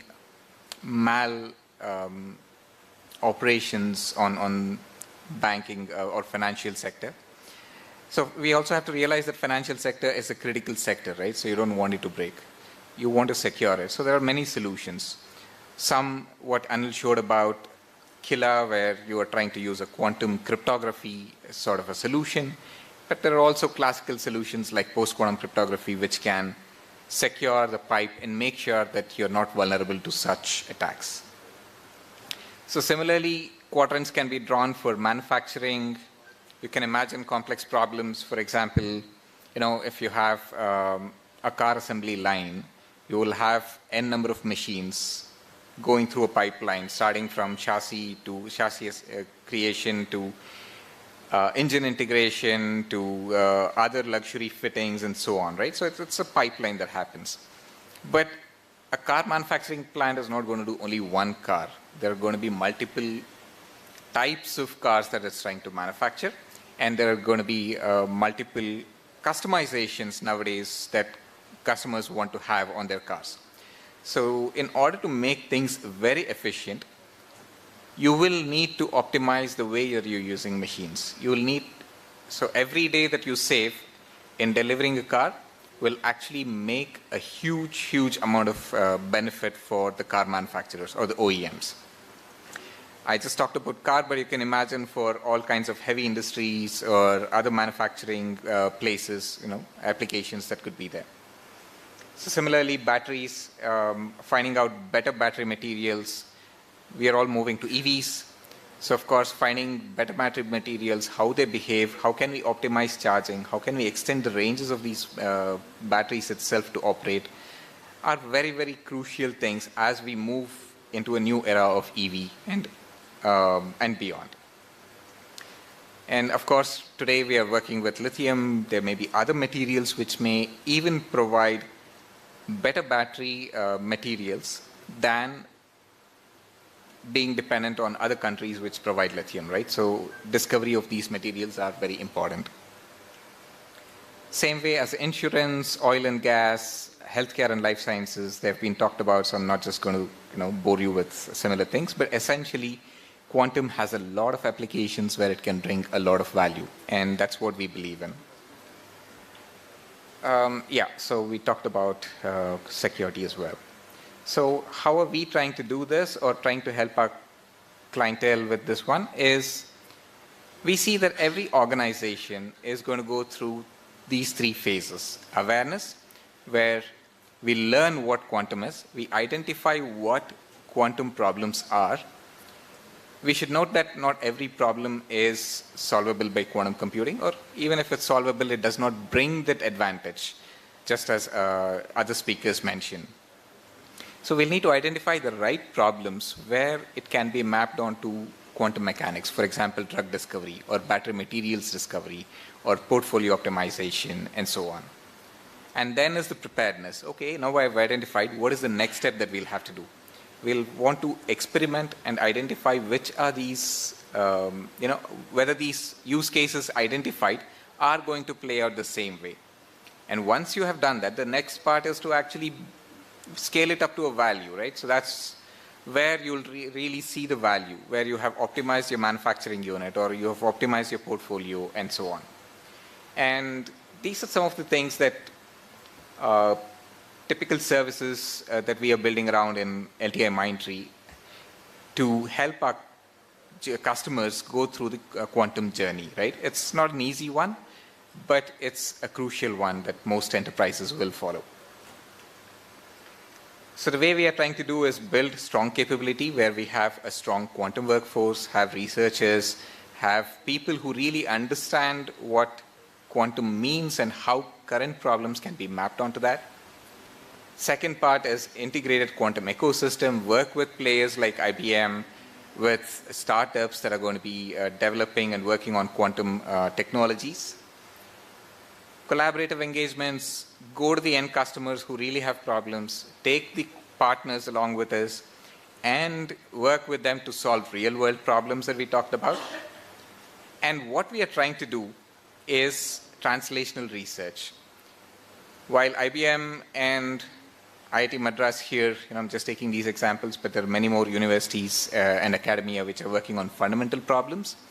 There needs to be someone who takes and converts these problems to industry-specific ones and make sure that it is sort of democratized and solve those useful problems to get the money back, return on investment, right? So that's what we are specializing in, translational research.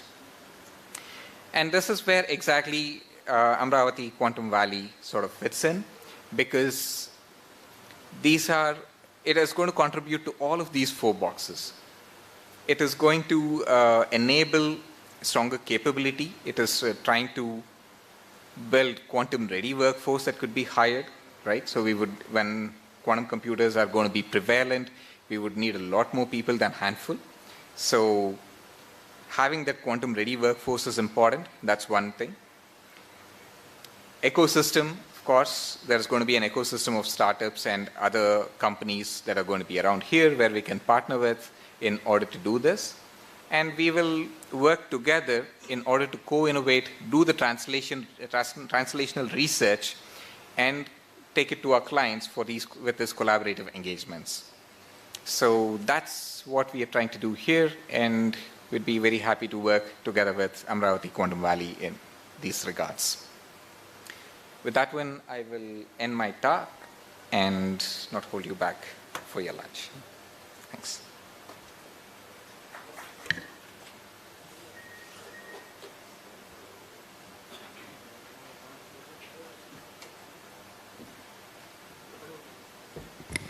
Thank you, sir. Now I think we'll have a question and answer session. Just take a minute to rearrange these seats, and then we can have a few questions and answers or queries on different aspects of what has been spoken or something which was not spoken, but still it's at the back of your mind, some questions that you have. We would be happy to answer those queries and all. Was anything specific to Andhra Pradesh or government of AP policy, I'll be happy to handle those questions. And in terms of technology, I think we have eminent guests today here, so they would be happy to announce. Sir, I would request the speakers of today, Professor Anil Prabhakar sir, Mr. Anil Singhi and Dr. Vijayawada to please come onto the stage so that we can have the Q&A session done.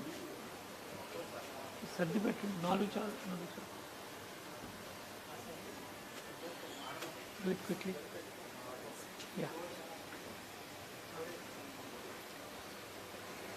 Cordless mics can be given there. Cordless mics ఉన్నాయి అక్కడ.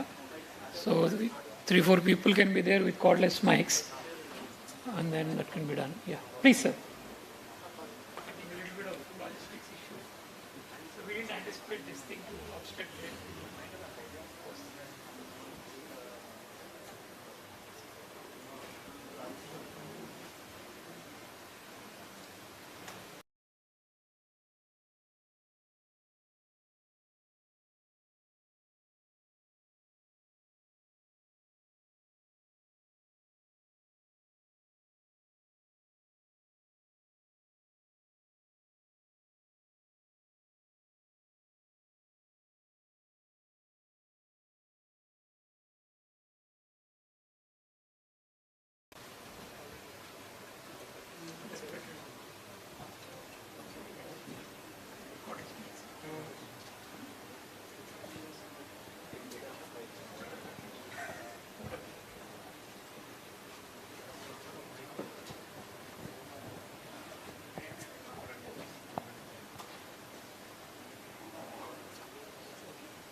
Yeah, any questions on the quantum technologies, quantum computer, quantum communications, or the Amravati Quantum Valley Tech Park, what we are doing, and Amravati Quantum Technology Park గురించి, అదేవిధంగా quantum computers గురించి, quantum technologies గురించి, any queries or any question and answers, our guests would be happy to take these questions. Thank you. Mike, akkade undi. Hello. Hi, this is Apurva here from India Today. Just wanted to check with regards to the Amravati Quantum Valley, how viable of an option would you think in the coming years? You're saying 2029 is a goal. 2029 is a goal as per se.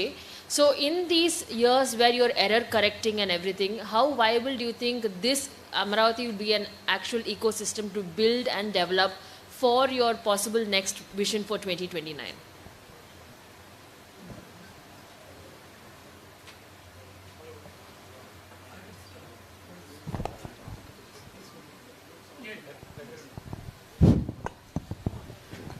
Hello. Okay. Yeah, so the IBM goal is to have that fault-tolerant machine by 2029. That is going to proceed independent because that's a core technology development. But I think where Amravati Quantum Valley can be very important is to establish the use cases and the ecosystem that actually feeds back into that effort to inform our work, right? And so we are very keen to see how the ecosystem develops. I think we have 4 years if we use that timeline. In today's world, 4 years is a good amount of time. And if we move with speed, the good thing is we're not starting from scratch. With the National Quantum Mission, there's already research groups activated around core technology. With Andhra Pradesh, the government's focus and commitment, already on the 30th, we're having an industry day. I think it's now really about the industry recognizing that there's an opportunity and to engage around the use cases from across the country. And if we can trigger that, then I think in the next 3-4 years, definitely we'll have very good applications being developed, algorithms being developed. By the synergy between NQM and Quantum Valley, which will inform definitely not just IBM but many of the technology developers globally on how to actually shape the underlying technology to best meet the needs of these emerging applications. I can add a little bit there. It's not that applications cannot be run on the system that we are bringing to Amravati. They can be. We can start with that. They'll become better, right? So rather than waiting for 4 years to become better, we can start off doing it. So what we are trying to do is that we are trying to develop an ecosystem. See, the idea is that our vision is that by about January of next year, we should have the first quantum computer coming in. And that would be the first one for India. And I don't think we have an option of having multiple quantum computers getting established in India, at least for in the next 2-3 years. So we don't have that kind of a scope for so many multiple systems to be established. We start off with this so that we give access to the system to our research institutions. So they will start doing research, R&D, and they'll also develop competencies in that. And startup companies can start experimenting with a little bit of experimentation. They can do a lot of use cases, they can do algorithms and all. That will keep on happening. What we are more interested in beyond these two things is to have an ecosystem. Like an ecosystem where researchers are coming and they're bringing their problems here, and they are bringing their problems and working on the system. And we have companies, commercial companies like pharma companies, agri-tech companies, medtech companies, coming in, doing their algorithms and all for bringing out better services, better products, better diagnostics and all. And in our anticipation is that by the time they say that the perfect computer, there will never be a perfection. He says 2029, he will reach one goal post. I am sure that by 2027, they'll start thinking about the next goal post, which is far more 1,000 times or million times better than that.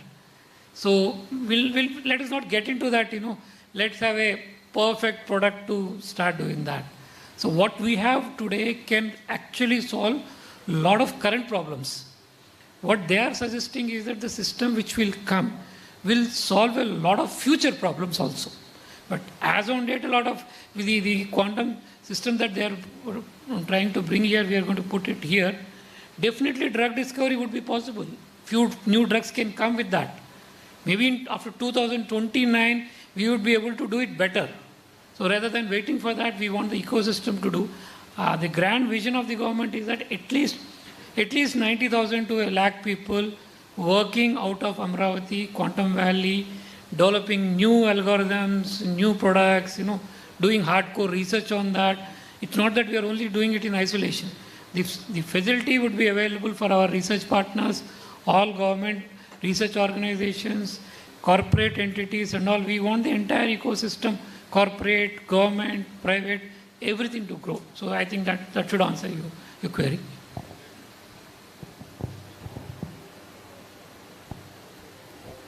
Sir, I am Krishna Rao, Hans India. Sir, Chandrababu Naidu focused on IT during 95. Now he is focusing on Quantum Valley. Now, can we expect a large number of people, especially youth, benefited by that IT revolution? Can we expect that same result now with Quantum Valley? Now. As I've already indicated, our initial thing is that we are expecting 90,000 to 1 lakh people to start working from the Quantum Valley. But today the technology is such that the quantum computing will be in Amravati, but that can be used by any person in India or for anybody anywhere in the world. So these services can be available through remote to anybody. They could be using it. Somebody sitting somewhere in Bhubaneswar, he has some idea and all, he wants to run an algorithm, he can definitely do that, and which is happening. It's not that algorithms are not being run on the quantum systems. On a cloud base, in fact, IBM is providing those services to many people across the world, and many others are providing. So that is very much possible. Jobs will be created. Last time, IT revolution created jobs. It also created a bit of efficiency in the system, the way we do things. But this time, the increase in efficiency will be multifold. And there will be a lot of things which we have never thought about would be possible by this time around. As we said that IT revolution didn't lead to new drug discovery or new gene therapy and all. It helped. Definitely it helped doing this. But this time around, I think, the kind of impact that will have on our human lives. As a humanity, as a whole would be tremendous, and job creation would be one part of that definitely. Thank you. Hello, sir. This is Atha Mohammed from RTV. How will startups and private companies can be involved in this initiative? Yeah, we are providing a conducive environment for all these startups. As I said, we are creating space, and we are creating a policy, and we are creating an environment for the startups to come. If you are a startup, bright startup, you have some idea, right? But you don't have the computing power or the wherewithal to access a quantum computer anywhere, right? You come to us because you know that as part of government of AP policy, we are creating what is called innovation hubs. There is a Ratan Tata Innovation Hub where the startup can be handheld, helped, and for the computing power and the technology part of using quantum computing, they can use the facility that we are setting up. Both parts will be taken care. So it will not work in isolation. It will work in, see, we have a, Andhra Pradesh government, you are aware that we have a startup policy and we have a innovation hub policy. So all these things will work together to create an ecosystem. And the same Ratan Tata Innovation Hub is also there in Amravati. So both will work in tandem. One thing I might add, definitely Amravati Quantum Valley will create that environment. From an IBM side, we also have our own one startup program for startups who are reaching a certain level of product ideation and viability, to give them premium access to our systems. Already, for instance, in India, we have one startup who joined that program over a year ago, Boson QSci. And then I think 25 or 30, quite a few across the world. So all of that will also be available as programs as part of this, because those are established ways for startups to engage with the IBM technology and to accelerate their product development, get more access to the systems, be part of that network of startups, sort of be part of the events that IBM organizes, and kind of get to know what else is happening across the world. So I'm sure other partners like TCS, LTI, Mindtree will also bring in their networks, make it available through this Quantum Valley. So that will also add more abilities. Sir, Bhaskar garu, ఇప్పుడు new revolution వచ్చిన ప్రతిసారి కొన్ని సందేహాలు భయాలు ఉంటాయి. అట్లాగే ఇప్పుడు quantum computing వచ్చిన తర్వాత మన క్లాసిక్ కంప్యూటింగ్ అనేది ఎబాలిష్ అయిపోతుందని ఒకటి. మోర్ ఇదొకటి ఏంటంటే, ఒకే మనిషి చేసే పనిని క్వాంటమ్ కంప్యూటింగ్ వితిన్ మినిట్స్లో చేసేయడం వల్ల మ్యాన్ పవర్ తాలూకు వాల్యూ కూడా తగ్గిపోతుంది అనేది ఒక భయం ఉంది. దీన్నే ఉంటారు. ఒకటి క్లాసిక్ కంప్యూటింగ్ ఎక్కడికి వెళ్ళదండి, రైట్? క్వాంటమ్ కంప్యూటింగ్ పవర్ ఉన్నా the front and classic computing ద్వారానే మనము యాక్సెస్ చేయగలం. It's not that quantum computing means you directly access it. You need a front end. So that classic computing will always be there. Sir, for a small problem, నేను ఒక ఎక్సెల్లో ఒక చిన్న calculation rate of interest calculation చేయడానికి why should I use a quantum computing? It's like, it's a too much of an overkill. అదేదో పిచ్చుకు మీద బ్రహ్మాస్త్రం లాగా, why should we waste that kind of thing on computing power on a small problem? The classic computing will continue to be there. There is nothing is going to change there. And second question that you have answered is that whether it is replacing humans, no. The problem that we are going to pose to quantum computing is today is something which we are not able to solve through the classic methods, because we don't have that kind of a power to solve it. So it's not going to take away jobs, because all the experts, what they have said is that it's not that 100 persons are doing something and I am replacing this with one quantum computer. No.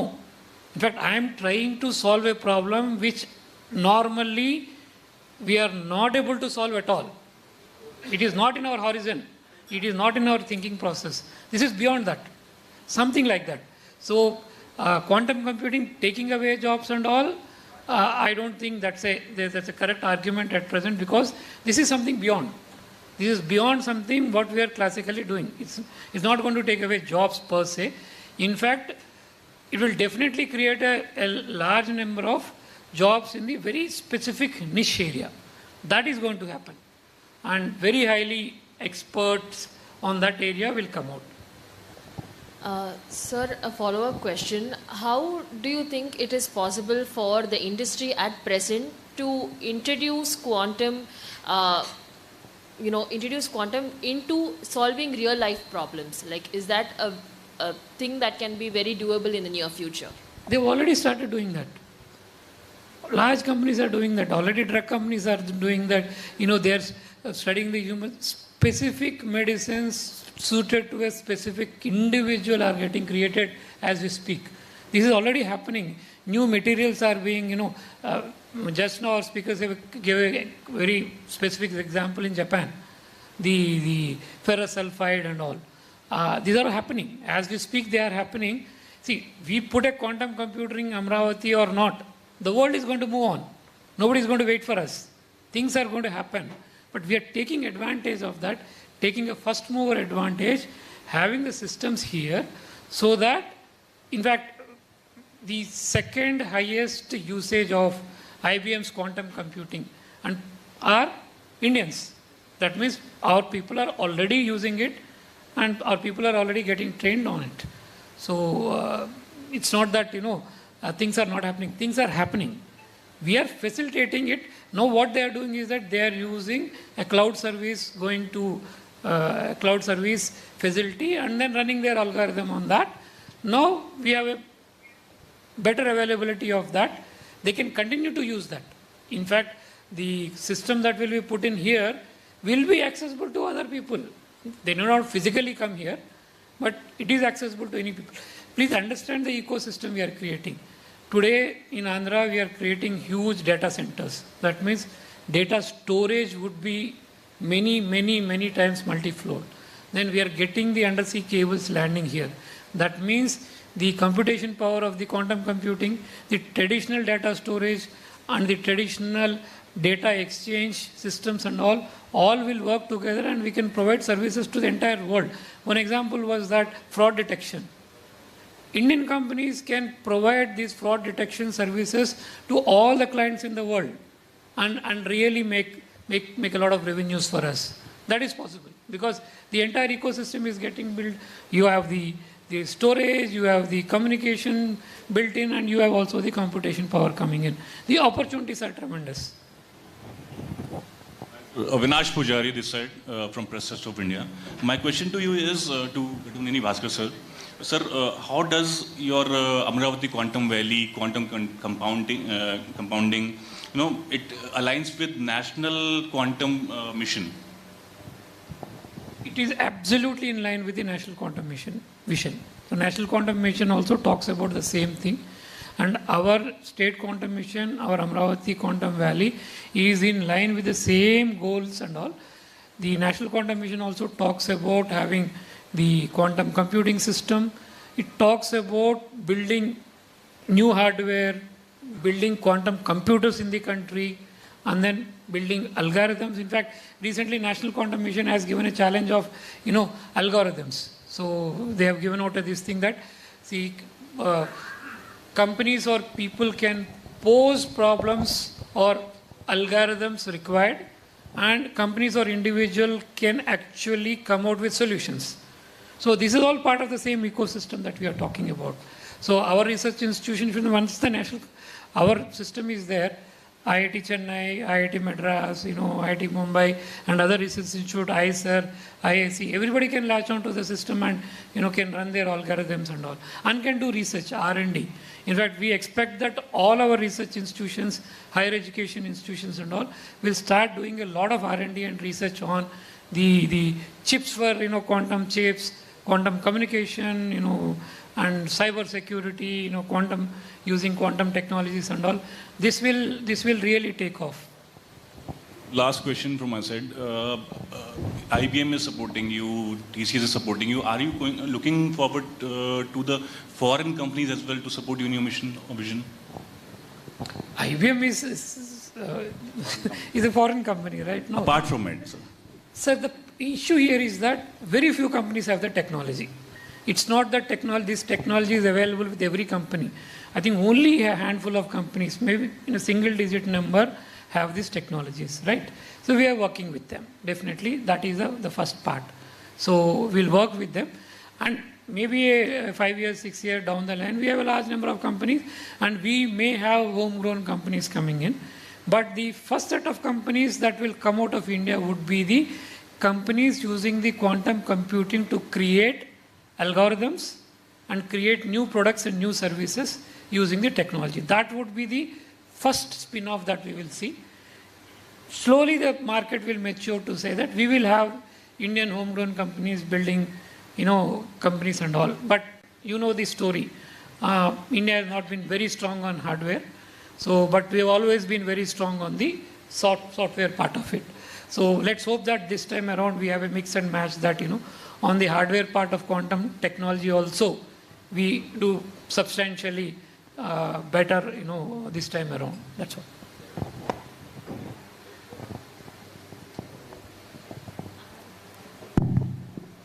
Sir, this is Prabhakar, a freelancer.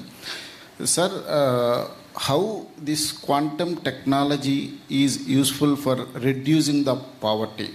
Because Honorable CM Garu is talking about zero poverty and different kinds of welfare schemes to reduce the poverty in the state. So earlier also, so I think that is the main goal of Honorable CM Garu. How this technology is useful to reduce and neutralize the inequalities in the society. First thing that comes to mind is that productivity enhancement. If today you are producing, say, 3 tons of paddy from 1 acre, we can have a lot of research on the grain selection to genetic improvement of the grain, and then specific interventions into the crop to increase the productivity. His income level will grow up. Then in health sector, people fall sick, they get diseases, we can anticipate that, predict kind of diseases that will happen, kind of pests that can come, kind of infections that can come, reduce the disease burden, whereby ensuring that the family doesn't fall into poverty. The possibilities are endless. And definitely for the society as a whole, the technologies will help everybody, and definitely poverty reduction could be a definite possibility coming out of these technologies. Computer is divided into 3 parts, not monitor, CPU and keyboard. Hardware, software, human layer. Without human layer, no software, no hardware. ఇప్పుడు మనకి ఈ Amaravati quantum వ్యాలీకి సంబంధించి ఇప్పుడు ఉన్నటువంటి human layer ఏదైతే engineering students ఉన్నారో previously certain courses చదివేవారు. Present computer science and allied sector of computer science, cyber security, data science and artificial chemical, వీళ్ళు ఇప్పుడు జరుగుతున్నటువంటి ఈ స్టడీస్ ఈ క్వాంటమ్ వ్యాలీకి హ్యూమన్ లేయర్కి సెట్ అవుతుందా, లేదా ఈ క్వాంటమ్ వ్యాలీని మోర్గా క్యాచ్అప్ చేయడానికి న్యూ కోర్సెస్ ఏమైనా need? So the National Quantum Mission has partnered with AICTE, and they have 2 programs that they have announced. One is an undergraduate minor in quantum science and technology, which any university can offer, and students who are doing computer science or any other department can opt to do a minor in quantum science and technology. The second one is a PG course, MTech in quantum science and technology. So after you finish your BTech, you can do 2 years MTech in quantum science and technology. Through those 2 programs, we are hoping to train, right? Now, it is an open call. The call is open right now to set up labs also, undergraduate labs. So now it is up to the state governments and the state universities to step forward and say, okay, the national mission is already encouraging it. Can we do our bit and train? So, little bit of push from down, a little bit of push from the top. Both are required.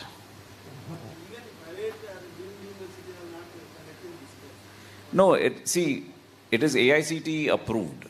So now any private university, any deemed university can do it.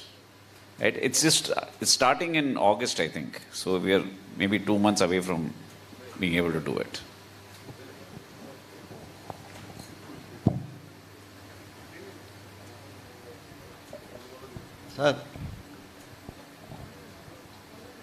Sir, quantum computing is an advanced technology. How far it will be useful for good governance, better administration, delivery system, and public services, government services?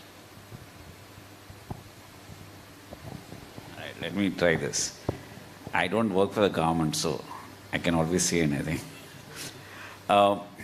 We have talked to, for example, RBI, right? We have talked to governments who say that the direct benefit transfer, there is leakage. How do you identify that leakage? Right? Typical case is because the name is misspelled. My name is Prabhakar, I'll say Prabhakara and go to another district and take the money. Out here, I'll remove one A and take the money. Can we catch those cases and stop the leakage? That is technically called anomaly detection. How do you find the small mistake in a large data set? Quantum algorithms are helpful for something like that. Right?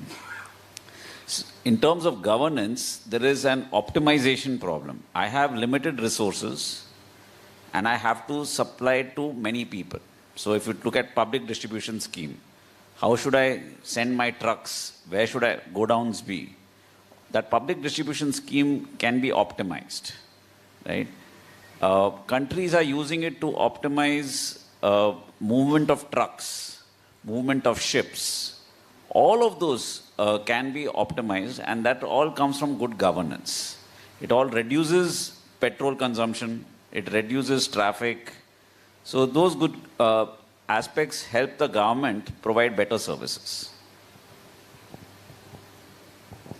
I can add to that. So all of us are aware that in Andhra we are creating what is called a data lake. So entire citizen data, transactions and all, we are creating a data lake running into few petabytes. So around between 4 to 6 petabytes of data is there.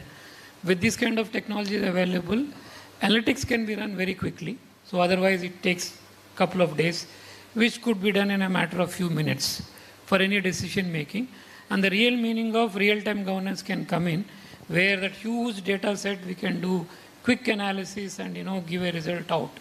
And particularly in areas like disaster management, risk management and all, this helps because there is a large number of, again, data there. We have data, but trying to find something out of it and then taking action on it is like trying to find the needle of the haystack, which will become easier now with these technologies being available.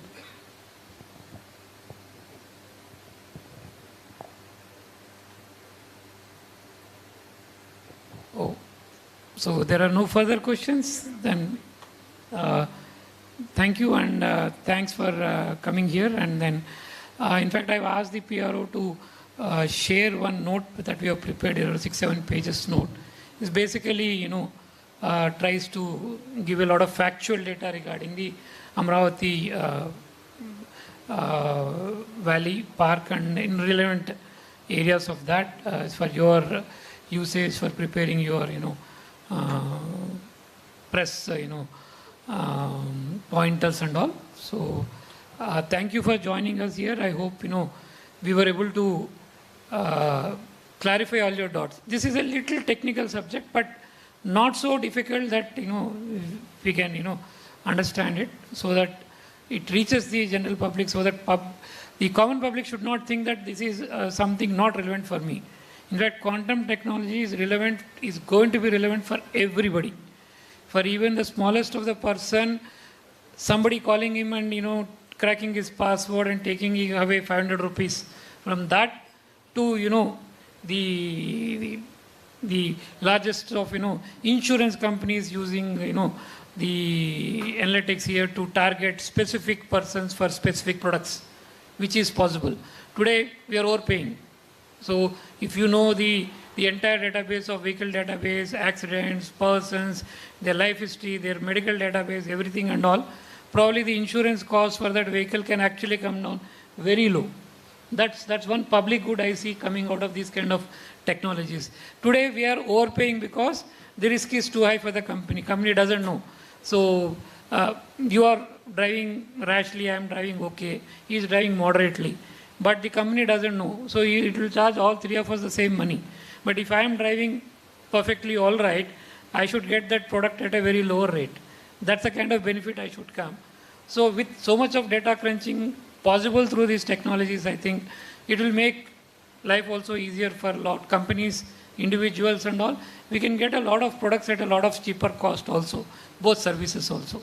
So that's what we are looking at. So I would request all of you to educate the readers that this is for everybody. It will create jobs, it will create problems and future problems also. It is going to, the long-term problems of this earth is going to be your greenhouse gases, your heating of the earth, your environmental pollution, species lost and all. These are the generational problems, I think. Those we are not able to solve till today with classic computing. I think with this kind of technologies, I think we'll be able to address such kind of major things which affect the humanity as a whole. So that is much possible. Thank you.